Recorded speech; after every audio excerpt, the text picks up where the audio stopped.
अस्सलाम वालेकुम, मेरा नाम हमाद अली है। आज मंगल का दिन है, 20 फरवरी है और पाकिस्तान में सुबह तकरीबन 8 बजे होंगे। कल रात की जो डेवलपमेंट हुई, आज जो अपडेट हैं वो आप लोगों से शेयर करता हूँ। सबसे पहले तो इलेक्शन हुए हुए तकरीबन 12 दिन गुजर चुके हैं। जो इलेक्शन 8 फरवरी को हुए थे और आज तकरीबन 20 तारीख हो गई है, मगर उसका अब तक जो रिज़ल्ट है उसमें अभी तक कोई क्लियरिटी नहीं है कि पाकिस्तान मुस्लिम लीग और पाकिस्तान पीपल्स पार्टी के मुलाकातों के 5 दौर हो चुके हैं, 5 सेशन हो चुके हैं, मगर अभी तक जो है कोई एंड पॉइंट पे नहीं पहुंच पा रहे हैं। दोनों के अंदर अभी भी बहुत सारे मसाइल जो हैं हल तलब हैं, बातचीत जारी है। और आज जब मंगल मैं आपसे बात कर रहा हूँ, आज का दिन बहुत इम्पॉर्टेंट है कि इन लोगों की बात जो है वो कहीं ना कहीं सेटलमेंट पे पहुंच जाए। मसला अभी तक खाली सेनेट के जो चेयरमैनशिप है उसके ऊपर फंसा हुआ है आकर। बहुत सारे स्पीकर का मसला सॉल्व हुआ, सदारत का मसला सॉल्व हुआ, वज़ीर आज़म का मसला सॉल्व हुआ।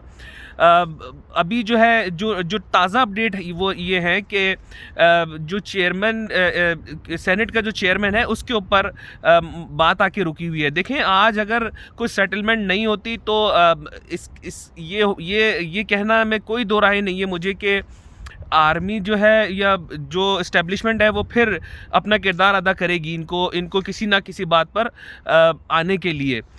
ये तो अभी इस चीज़ की तो गहमा गहमी चल रही है। दूसरी तरफ जो एक बड़ी डेवलपमेंट हुई है कल, मुझे इसका पता नहीं है कि किस ने टीवी चैनल्स ने इसको कवर किया है कि नहीं किया, मगर इस्लामाबाद का जो हलके हैं, 3 हलके जो हैं जहां पर इलेक्शन की रात तक, सुबह तक पीटीआई जीत रही थी, रातों रात जो उसके नताइज चेंज किए गए, NA-46, NA-47 और NA-48, इन तीनों को पे नवाज शरीफ नून लीग जीत गई थी जब रिज़ल्ट आए।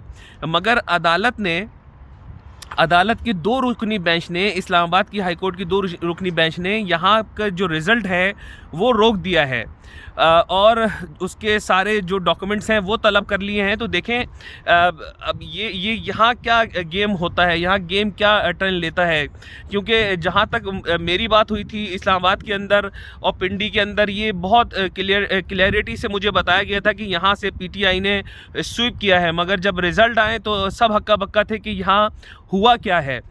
दूसरी तरफ पीटीआई के लिए भी एक बहुत अच्छी न्यूज़ ये है कि उनके जो कारकुनान हैं, हमदर्द हैं, जो पीटीआई को के बहुत सारे चाहने वाले हैं, उनके लिए गुड न्यूज़ ये है कि उनके लोग अब जेलों से बाहर आना शुरू हो गए हैं, रिहाई मिलना शुरू हो गई है। कल इसका एक बहुत अच्छा नज़ारा ये देखने को मिला कि फैसल जावेद जो पेशावर हाई कोर्ट ने जिनकी बेल मंजूर करी, वो बाहर आ गए हैं। कल आकर उन्होंने अपनी जो पिक्चर है वो भी शेयर करी। तो पीटीआई के लिए कुछ अच्छी खबरें आ रही हैं। दूसरी तरफ बुरी खबर ये है पीटीआई के लिए कि बुशरा बीबी, जिनके लिए मैंने कल कहा था कि उनकी बहन ने एक ट्वीट किया है और उसमें बताया है कि मेरी बहन को खाने के अंदर कोई जहरीली चीज़, कोई तेज़ाब दिया गया है, कोई जहरीली चीज़ दी गई है, जिसकी वजह से उनके हलक और पेट के अंदर प्रॉब्लम आ रहा है। और डॉक्टरों से इन्होंने रिक्वेस्ट करी थी कि इंतज़ामिया से रिक्वेस्ट करी थी कि मेरी बहन को डॉक्टरों तक रसाई दी जाए। कल जो मैं अभी आपसे बात कर रहा हूँ तो कल पीटीआई ने और इमरान खान साहब ने भी ये रिक्वेस्ट की है कि बुशरा बीबी की सेहत को लेकर वो परेशान हैं और उनको डॉक्टरों तक रसाई दी जाए। दूसरी तरफ कल जो एक इलेक्शन खैबर पख्तूनख्वा में रुका हुआ था फजलुर रहमान साहब के बेटे असद महमूद का, कल वो जो बाय इलेक्शन हुआ है उसकी जगह जो वोटिंग हुई है उसके अंदर फिर जो फजलुर रहमान साहब के बेटे हैं वो 500 वोटों से हार गए हैं और दावड़ खान कुंडी साहब जो हैं वो 46,000 वोट लेकर जो पीटीआई के आज़ाद उम्मीदवार हैं वो कामयाब हुए हैं।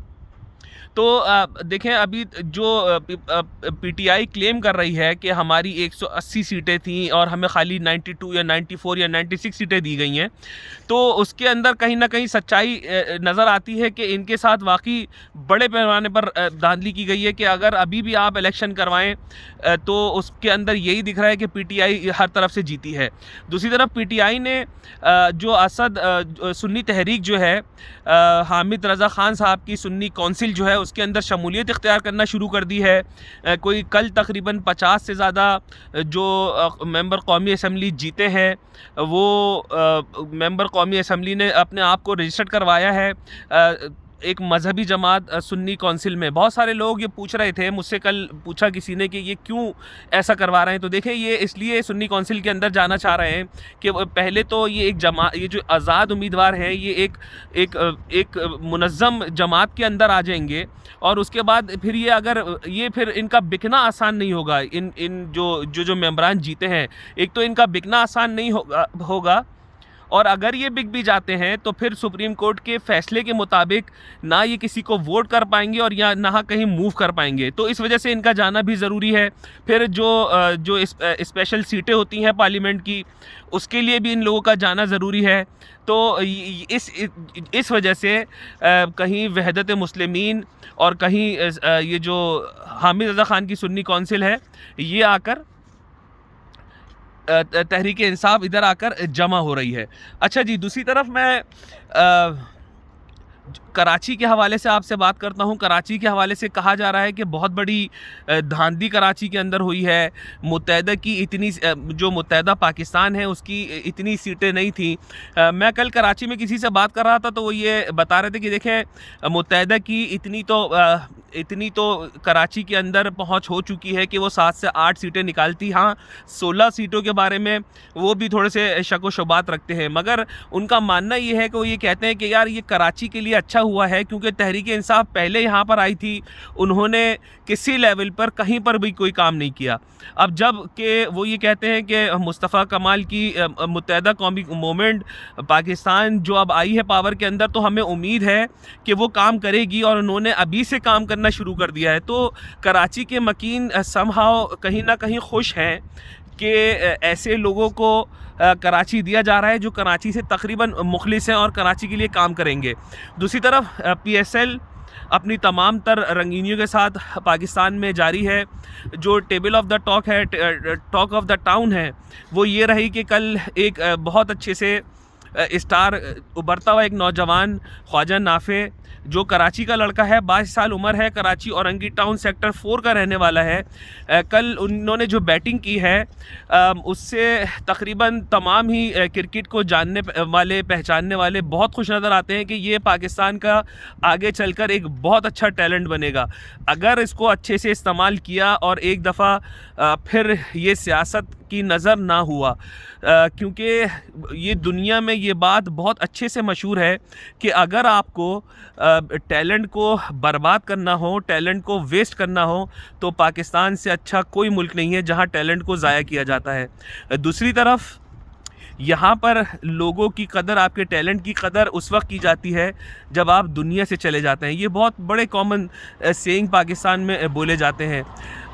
देखें, बहुत सारी बातों के अंदर मैं फिर एक दफ़ा आपकी तवज्जो फ़लस्तीन की तरफ दिलवाऊंगा। कल भी 123 लोग शहीद हुए, और ब्राज़ील ऐसा मुल्क बन गया है जो बड़ी शिद्दत से आवाज़ उठा रहा है। कल ब्राज़ील ने अपना सिफारतकार भी इसराइल से विड्रॉ किया है, और मुसलसल वो लोग आवाज़ उठा रहे हैं ब्राज़ील वाले मुसलमानों के लिए, फ़लस्तीन वालों के लिए, मगर पाकिस्तान के मुसलमान और दुनिया के मुसलमान फ़िलहाल चुप बैठे हुए हैं। हम लोग कुछ नहीं कर सकते हैं, मुझे इसका अच्छी तरह अंदाज़ा है, मगर एटलीस्ट हम रमज़ानों से ज़्यादा दूर नहीं हैं। हम इनके लिए दुआ कर सकते हैं कि अल्लाह पाक, ये जो मुसलमान तो एक जिस्म की तरह है, अल्लाह पाक इन पे अपना रहम फरमाए और अपने गैब से इनकी मदद फरमाए। और कुछ नहीं कर सकते। रोज़े क़यामत अगर अल्लाह ने पूछ लिया तो कम से कम हम ये जवाब ज़रूर दे सकेंगे अल्लाह पाक के आखिरी दर्जे पर हम इनके लिए दुआ ज़रूर करते थे। अब तक की यही अपडेट थी। पाकिस्तान देखें, अभी दोबारा मैं आप लोगों को बताऊं, एक मुश्किल हालात के अंदर है पाकिस्तान। कल एक इंटरनेशनल एजेंसी है फिच, उसने एक रिपोर्ट जारी की है और उसने कहा है कि अगर पाकिस्तान में ऐसी सियासी अदम इस्तेकाम रहा तो पाकिस्तान जो अभी 3 साल के लिए IMF के प्रोग्राम में जा रहा है, तो पाकिस्तान उसके लिए पाकिस्तान को प्रॉब्लम फेस करनी पड़ सकती है। वो हम मना भी कर सकते हैं, हम ये प्रोग्राम स्टॉप भी कर सकते हैं। देखें, ये मुंह से बोल देना बहुत आसान है कि पाकिस्तान डिफ़ॉल्ट हो रहा है या डिफ़ॉल्ट के करीब जा रहा है। आप अगर किसी जो मुल्क अभी अभी रिसेंटली श्रीलंका जो है वो दिवालिया हुआ था और वहाँ पर लोगों की हालत रोडों के ऊपर आ गए थे, तो अल्लाह पाक हमें उस सूरत हाल में ना लेकर आए, अल्लाह हमें उसे बचा के रखे। देखें सियासत भी होती रहेगी, कोसते भी रहेंगे, सब कुछ करते रहेंगे, अगर ये मुल्क नहीं रहेगा तो हमारी पहचान कोई नहीं रहेगी। तो कोशिश करें इस मुल्क की कदर करें, अपनी अफवाज की कदर करें। पाकिस्तान के लिए जब आप अपने लिए दुआ करते हैं, अपने घर के लिए दुआ करते हैं, तो पाकिस्तान हमारा घर है, हमारी माँ है, इसको भी लिए भी दुआ करिएगा। मुझे भी अपनी दुआओं में याद रखिएगा, अपना ख्याल रखिएगा। पाकिस्तान जिंदाबाद।